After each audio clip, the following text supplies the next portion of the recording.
love you like that. Taking care of yourself is a love no one else could ever give. Exercise and eating healthy, that's the best thing for your body. Smoking and drinking will not help. Sniffing and drugs, you'll hurt yourself. You gotta remember to check your blood pressure. You gotta take good care of yourself. Who's gonna love you like that? Taking care of yourself is a love no one else could ever give. Exercise and eating healthy, that's the best thing for your body.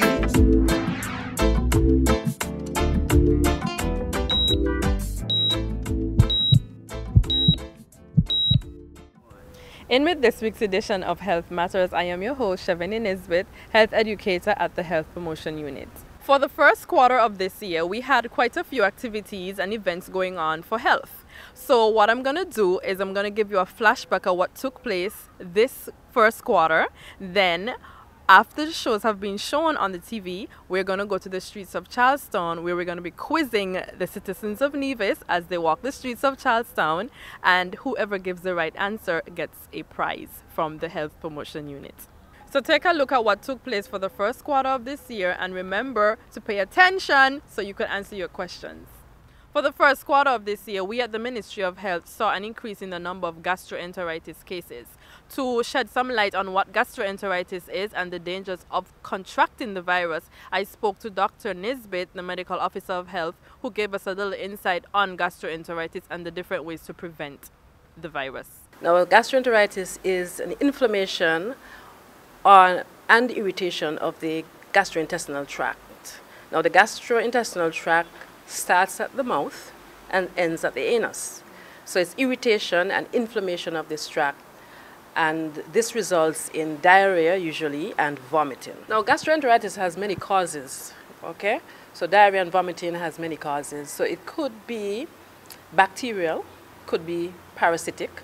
For example, bacterial, it could be E. coli, Shigella, Salmonella, parasites such as Giardia, or it could be viral, for example, rotavirus or norovirus. And we think this outbreak that we are having now on NEvis is due to one of the viruses. Now, the symptoms, as I said before, would be diarrhea, vomiting. The person can come in with both diarrhea and vomiting, or they can come in with just diarrhea or just vomiting. And also, they can present, along with these, fever, abdominal pains, loss of appetite. Basically, some persons have a headache. So these are some of the symptoms of gastroenteritis. The viral gastroenteritis that we are experiencing now is infectious. So it passes from an infected person to another person via the fecal-oral route, meaning that the infected feces or stool of a patient somehow gets into the mouth of another patient, okay? There's some thought that it could be respiratory also, but it's mainly fecal-oral route, all right? So whatever small amount of infected stool would get into the gastrointestinal tract of another person, causing diarrhea and vomiting. So prevention hinges on good hygiene and cleanliness. Okay, so we need to, as you said, wash hands frequently throughout the day. If you can't get hold of soap and water, we advise that you use hand sanitizers, okay? Of course, we have to clean objects such as toys that our children use. We clean them with soap and water, or we can use just a dilute, very dilute solution of Savlon or something like that. Clean toys. Some of them are electronic, so it's a little difficult, but encourage your children also to wash hands often. Let them keep objects out of their mouths. If you're sick, don't prepare food for other people. And I must say here that it's transmitted. Persons get sick very quickly, so within 2 days, you're going to start vomiting and the diarrhea. 2 days of contracting, right? But before the actual diarrhea starts, that person could be infective. So they can actually infect, even though there are no diarrheal stools. And you can infect persons up to 3 days after getting better. And the symptoms usually last like 3 to 7 days. So if your diarrhea and vomiting lasts 7 days, which we hope not, because it's self-limiting, if it lasts up to 7 days, up to the 10th day, you're still infected. You're just getting over being infective to other persons. So not because you're feeling well again, there's still some virus in the stool. And if that stool somehow gets, because of poor hygiene and cleanliness gets to another person, you can still infect that person. Clean surfaces often. If anybody is sick in the house with diarrhea and vomiting, they clean often. And if any vomit gets on the floor or on bed linen, you wash that bed linen right away. You use some chlorine, diluted chlorine on the floor on the vomit. Clean up the stool, use some chlorine to clean the area, and that would kill the virus. Okay, so Clorox, right? Some diluted Clorox. Gastroenteritis, due to viral cause, there is no antiviral, and the antibiotics are not going to work. So it doesn't make any sense to go to the doctor and say, I need an antibiotic because I have diarrhea and vomiting. Okay? So antibiotics are for bacterial infections, and so viral infections will not respond to antibiotics, so it doesn't make any sense. So basically it means if you keep vomiting and having diarrhea, you're going to lose fluid. So you will get dehydrated. Some persons get mild dehydration, some moderate, some severe dehydration. So it means replacing fluids, oral rehydration fluids. And if it's severe dehydration, it means you must go to the emergency room and you will have to have IV, intravenous fluids, to replace the fluids that you have lost. Okay, so basically it's replacing fluids that you have lost. Persons must recognize that if there's excessive vomiting and diarrhea, please go to your nearest health center, go to your physician, and go to the hospital, get assessed to make sure that it's not excessive and it's not, life-threatening, especially for children, because they lose fluid quickly. One of the main ways to prevent oneself from catching gastroenteritis is by hand washing. Proper, frequent hand washing, which we have been promoting for the first quarter of the year, especially after the rise in the number of gastroenteritis cases. To help me show you how to properly and frequently wash your hands, I used 2 students from the St. Thomas's Primary School to properly demonstrate the hand washing process. Always wash your hands after preparing food, especially raw meat or poultry, using the bathrooms and changing a diaper, cleaning around the house, touching an animal or animal toys, leashes or waste, blowing your nose, coughing or sneezing into your hands, treating wounds or caring for a sick or injured person, handling garbage, household or garden chemicals or anything that could be contaminated, such as a cleaning cloth or soiled shoes, shaking hands with others, after being outside playing, gardening, walking the dog, etc. Always wash your hands before preparing food and eating, treating wounds, giving medicine, or caring for a sick or injured person, inserting or moving contact lenses, and cleaning and putting on glasses. Step 1. Wet hands with running water. Step 2. Apply a small amount of soap. Step 3. Rub palms together away from the water. Step 4. Scrub each and every finger and also the area in between. Step 5. Scrub your nails on your palms. Step 6. Rub the back of each hand. Step 7. Rinse with clean running water. Step 8. Dry with a clean towel or napkin. The Ministry of Health, and specifically the Environment and Health Department, ensured that all the different food handlers were being responsible by preparing safe food and doing this by following the safety measures used to prepare food in a safe manner for proper consumption and safe consumption. Mr. Webb, Chief Environmental Health Officer, took it to the field and interviewed a few of the food handlers at the Agriculture Food Fair this year. Here is a look at what they said. Why is it important that food handlers should wash hands regularly as part of their preparation and service? The main reason is to prevent cross-infection and food contamination. Because if you do not wash your hands at intervals, the bacteria will travel and your customers and your food will not be clean. So then the customers will become sick. And if a customer becomes sick, your business gets sick too, because they would not come back to buy from you. And furthermore, they would spread it to their friends and relatives, so then you lose business altogether. Well, first of all, it's best to cover your whole body, as in hair could fly going to foods. Also, you've got loose hair falling, so it's best to make sure that everything is covered and neatly. Same serving spoon. No, using the same serving spoon for all the different dishes. No, How do you look at that? That is disrespectful. Each dish should have its own spoon. Right. There's water available. You could always have your water. So no airborne, moving from one product to the next.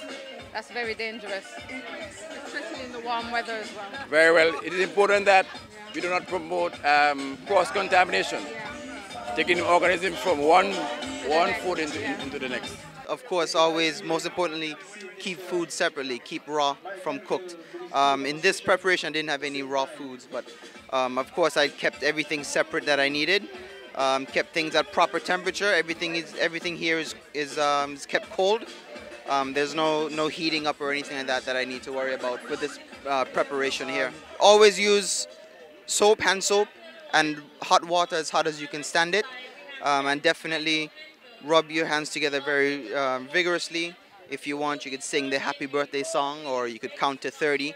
During that time, your hands are being washed together vigorously with soap, hot water and soap.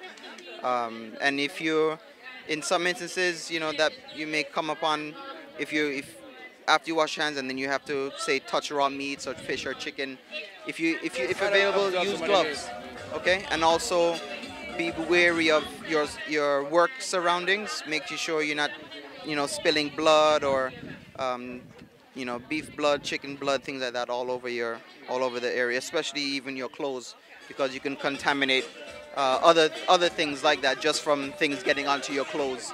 So you have to keep all those things in mind. Water is running and we are going to be scrubbing. We have to ensure that every ounce of soil gets off, because all kinds of things is in the soil, right? So here I am trying to clean it up. So food safety is the choice for you and I. Be smart.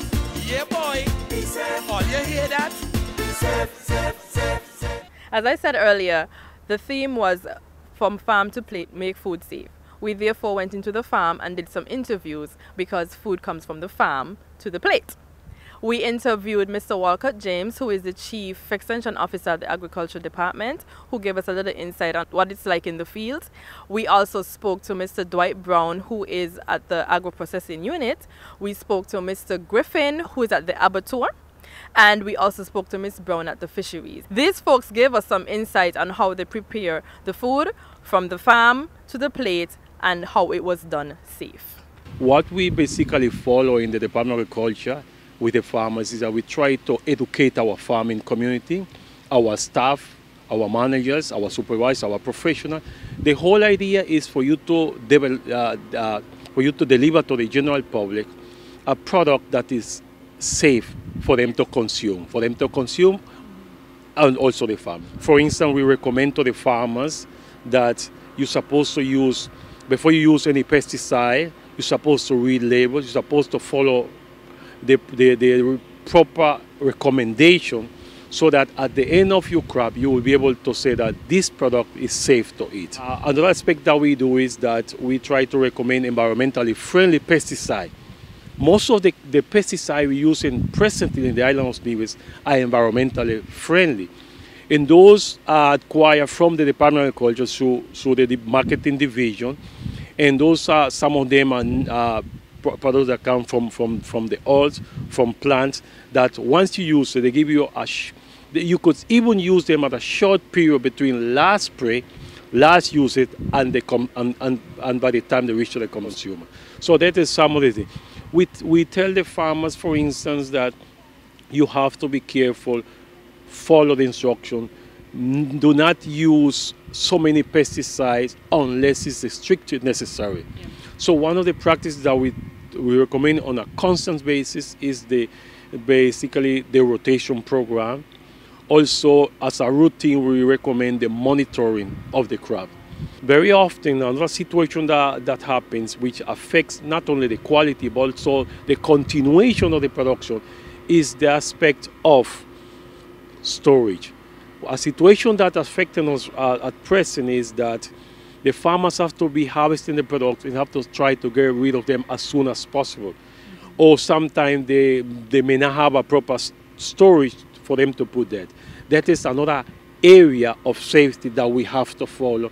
And those are ongoing discussions, not only in the Department of Agriculture, but also in the farmers groups. Here in Prosperity Estate, we grow a variety of crops. For instance, at present, we grow in corn, we grow in harvesting pepper, we harvesting watermelon, and also in my back you will see the banana production. Yeah. This is something that we're trying to encourage because it's a ready market, it's a tremendous demand for bananas. Or even though we're not a banana producer country, but we're trying to encourage because they will give you an alternative income to the farmer year round. We at Agro-Processing Plant, we encourage the general public on a whole to buy and eat local. As such, we also promote food safety at the highest quality. I mean, a lot of people overlook it, but we here, we promote that 100%. I could go as far as 110%. Food here at the Agro-Processing Plant, upon receiving food here at the Agro-Processing Plant, all foods are sorted firstly. After they're being sorted, they're then washed. Washing, this remove excess dirt, debris, trash, whatever. After that is done, the food are then sanitized. I mean, this is done using chlorine, Clorox bleach, at 1 tablespoon per gallon of water. So tell us what happens when I bring my goat or cattle here. What's the procedure that is undergone? Okay, generally we have 2 receiving days of, for animals to be slaughtered at the abattoir. We receive animals on the Sunday morning from about 6:30 till 10 o'clock, and also on Monday mornings from 7 until 11. When the animals get here, they're being situated into the holding pen, and the animal should at least rest for at least 24 hours before slaughtering. Also before slaughtering, you have what we call like an ante-mortem inspection, which is done by the environmental health officers. This is just basically to check each animal to make sure it's in a healthy state before it's been slaughtered. A few things, you know, if there's any animal which looks sick or lethargic or for any reason, the animal would be discharged from the pen, sent back to the owner or to the farm for it to be rehabilitated before slaughter. So what happens next? Okay, after the animal's been like ante-mortem inspection, then we go into the slaughtering process. Generally, on the Mondays, we do cattle first, then sheep and goats, and then if there's pigs, we do some pigs as well.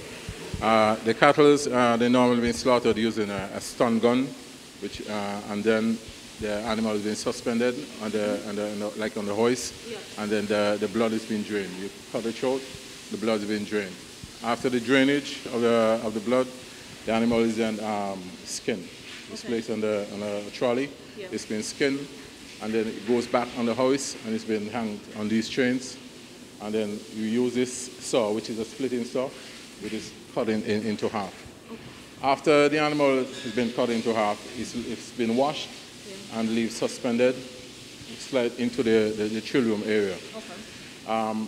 Generally, when all the animals have been slaughtered, you will then have the environmental health officers come back in and do what you call a postmortem inspection. Okay. In this form of inspection, generally there are some lymph nodes that the inspector would go through, like incise, and look at each lymph node. Each lymph node during a particular part of that animal. So if for some reason there is something which was not picked up in the ante-mortem inspection, you could also pick up this within the postmortem inspection.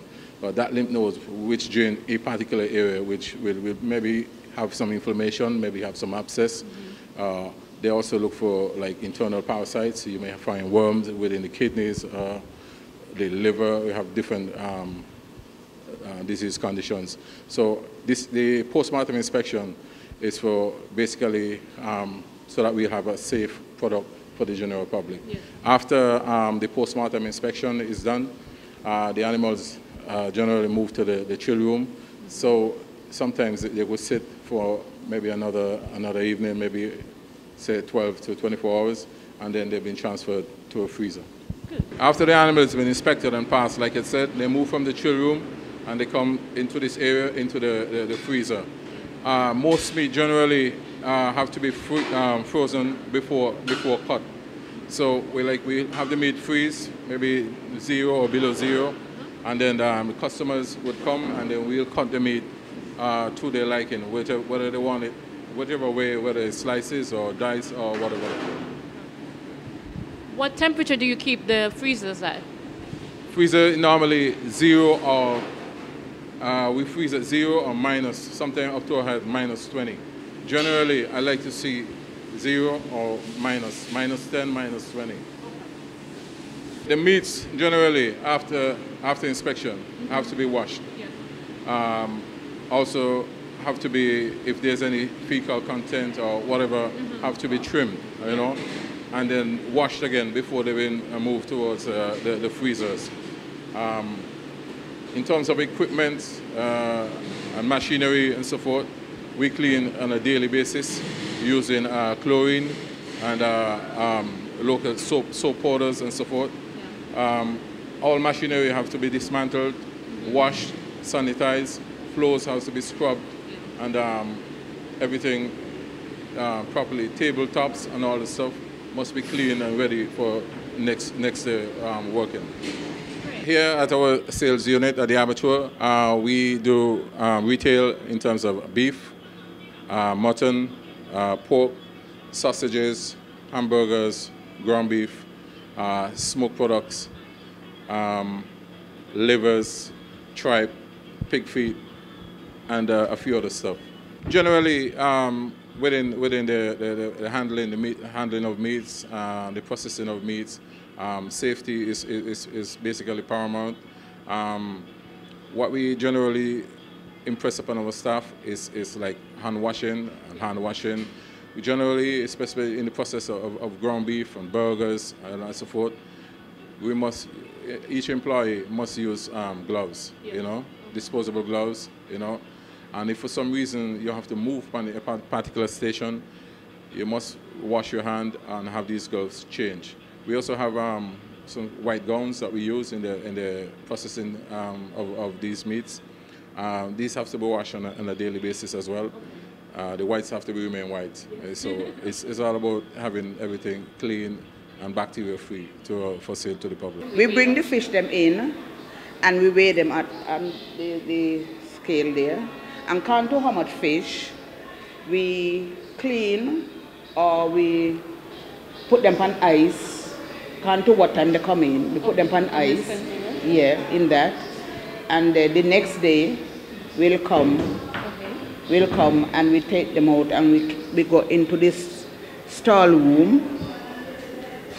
We go into the stall room inside here, and we put them in the bin there with the ice, and then we start cleaning.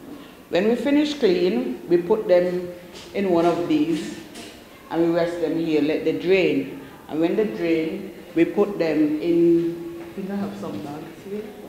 We have some bags here. We store them in one of the bags, and then we put them in these crates. And in the crate, then we put them into the freezer. Okay. And then the people then come and they buy. Okay. So when we finish now, we use soap powder to clean up, sometimes Clorox to clean up, and then, you know, we finish. To start another day. To start another day.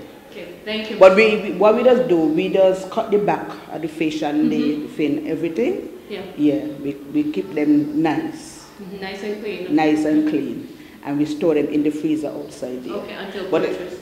Yeah, so sometimes while we here cleaning, people come and they get fish. Sometimes they get fish not clean. The fish not clean is $11 a pound. Okay. And the fish that clean is $12.50 a pound. For the month of April, we had an eye care program running where visiting ophthalmologist Dr. Raymond Hubie spoke to us a little about the eye care program. The eye care program has been here on NEvis for 20 years, started by George Bresnik.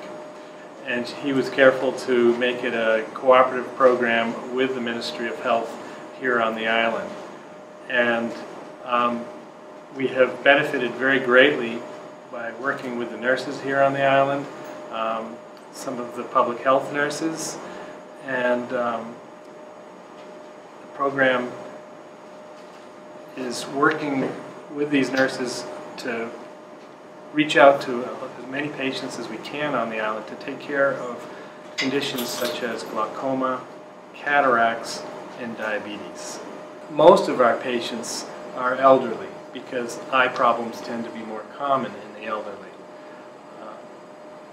NEvis has a lot of patients with glaucoma, a lot of people with glaucoma, and that's a big problem that we treat. And most folks with glaucoma are usually 50 and older. Other problems we treat are diabetic eye disease, and that can be at any age if somebody's diabetes isn't well enough controlled. It happens more often when people have poorly controlled diabetes. Finally, we treat a lot of cataracts, and we have a team from Milwaukee, and this team from Milwaukee that does the cataract surgery has been coming for over 10 years. This eye clinic here, which has 2 rooms all set up for seeing people for eye problems. Okay. And this includes a chair in each room for the patient to sit on. It includes what we call a slit lamp, which is a special microscope to examine the patient's eyes, and numerous lenses for looking inside the eyes, as well as other ophthalmoscopes, which are ways of looking into the eyes that are separate instruments.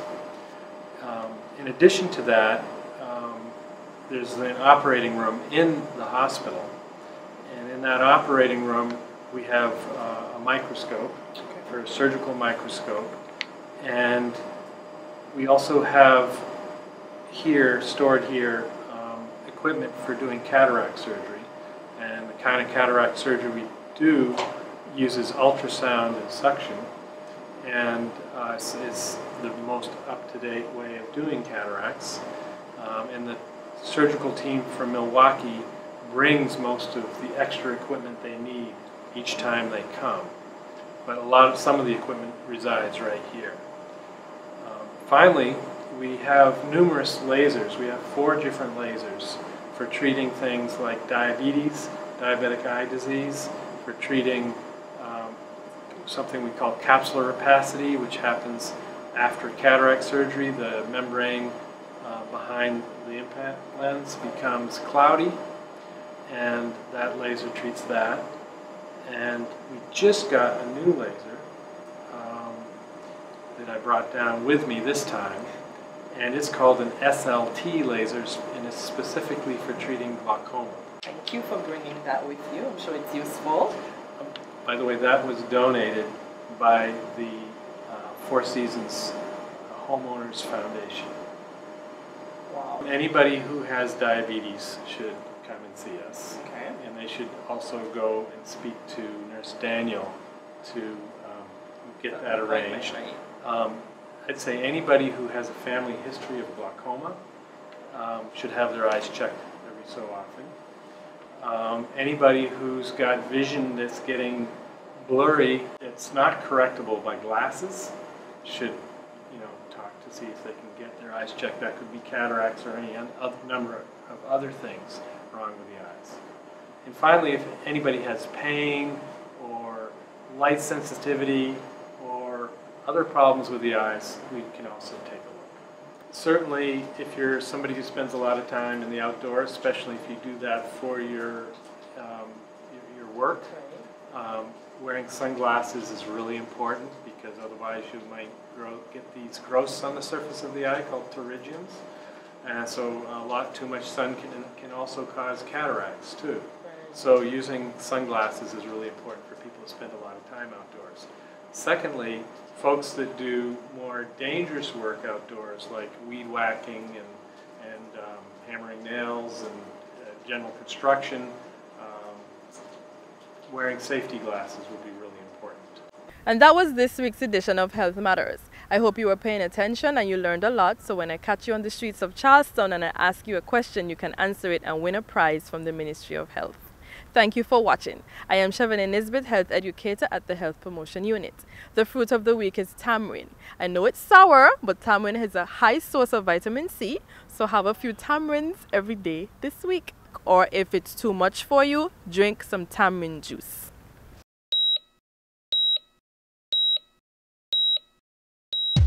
Who's gonna love you like that? Taking care of yourself is the love no one else could ever give. Exercise and eating healthy, that's the best thing for your body. Smoking and drinking will not help. Sniffing and drugs, you'll hurt yourself. You gotta remember to check your blood pressure. You gotta take good care of yourself.